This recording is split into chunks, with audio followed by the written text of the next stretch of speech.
So today we're going to talk about a very difficult situation. I know it's hard to talk about. That's why we're going to do it here on Truth Be Told.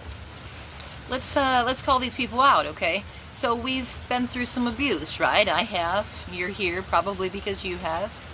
And we don't know what to do about it. We're walking around, we're carrying it around. We don't want to cause a big scene or anything like that. We just want to heal. So that's what we're doing here. So some of this abuse, it could be anything. Maybe you were, a lot of people get like physical abuse as children. They get spanked to a very large abuse level to where it's beating. There's also sexual abuse, which can be anything from just intimate weirdness, touching, all the way to the very, very bad R word. And then, of course, there's just verbal abuse. You're this, or you're that, or you're never gonna amount to anything, or why aren't you like your sister? Well, so we're gonna address all of that today, because it's a lot. It's a lot. We're gonna try to get it in this video today, but we might break it up into little segments to get more detailed about each situation. So let's start with the first, physical abuse.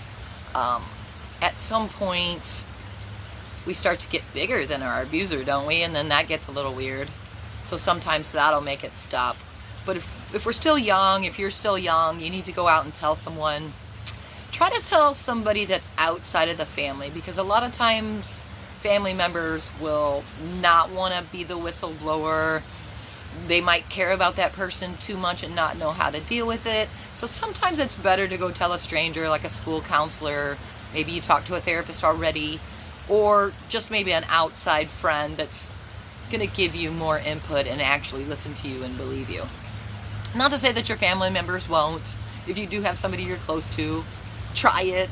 But with my experience, it didn't work so well with people that were in the family, because nobody wanted to face it. Everybody wanted to shove it under the rug. And where that ends up? Being 30, 40 years old with a very large rug of stuff that you're carrying around with you. Don't do it, because everywhere you go, you're like hurting people with that same damage, and you don't even realize it. But it's because you didn't deal with it, and somehow you are subconsciously giving that away, or you think you are, but it's still there under the rug. So what I'm here to say is stop blaming yourself.